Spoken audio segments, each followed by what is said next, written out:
The sky here at Biggin Hill is very soon to be filled with the sights and sounds of the Red Arrows. I'm here at the Festival of Flight. In commemoration of 100 years of the RAF, this year's Festival of Flight at Biggin Hill Airport will see a full display from the Red Arrows. Test pilots and engineers are gathering at the site to commemorate and celebrate the centenary. Alicia Edwards is there for us now. Hello to Alicia. It looks fantastic. Can you give us an idea of what's happening today?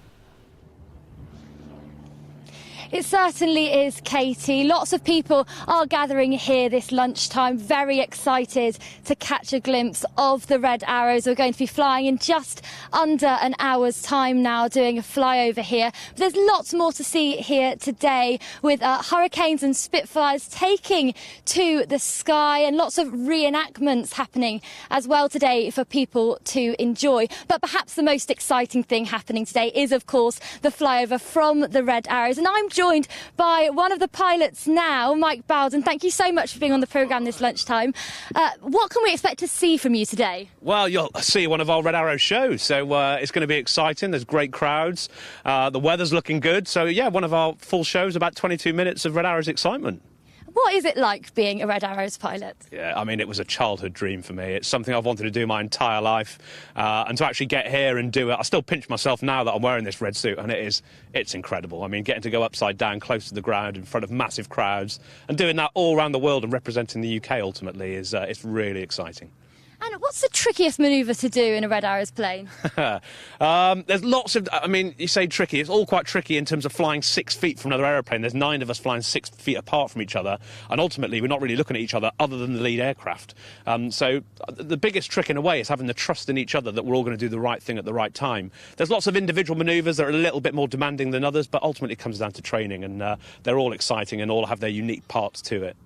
And what's been a highlight for you of being a Red Arrow?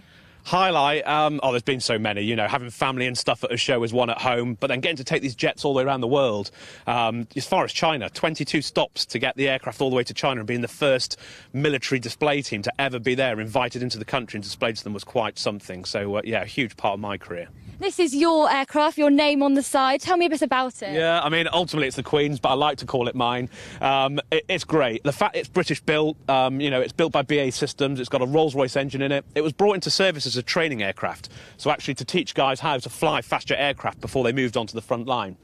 We took a few of them, painted them red, and just you can see underneath the aircraft, just underneath there, that pod, that's what carries our famous red, white and blue smoke. About 5 minutes of white, a minute of red and a minute of blue smoke. We had the engine slightly modified to increase performance for ourselves.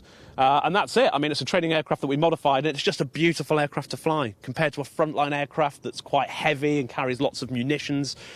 This is a bit like getting into a little sports car that's kind of stripped down, and as a pilot, it's just beautiful to fly. So for us, it's great and puts a big smile on our face every time we strap in.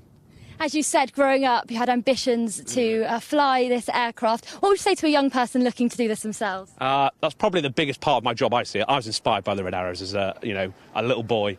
So all the stuff on the side other than the flying is going out there and chatting to the guys, just chatting to particularly kids at school growing up, giving them ambition, and not only to be a Red Arrow, but to have ambition to do anything in life. Because you know what, the Reds gave it to me, and if I can do it and be stood here right now, then certainly if there's one kid out there that I can inspire to go out there and strive to do whatever they want to go and do, then I've done my job. So, yeah, it's really exciting.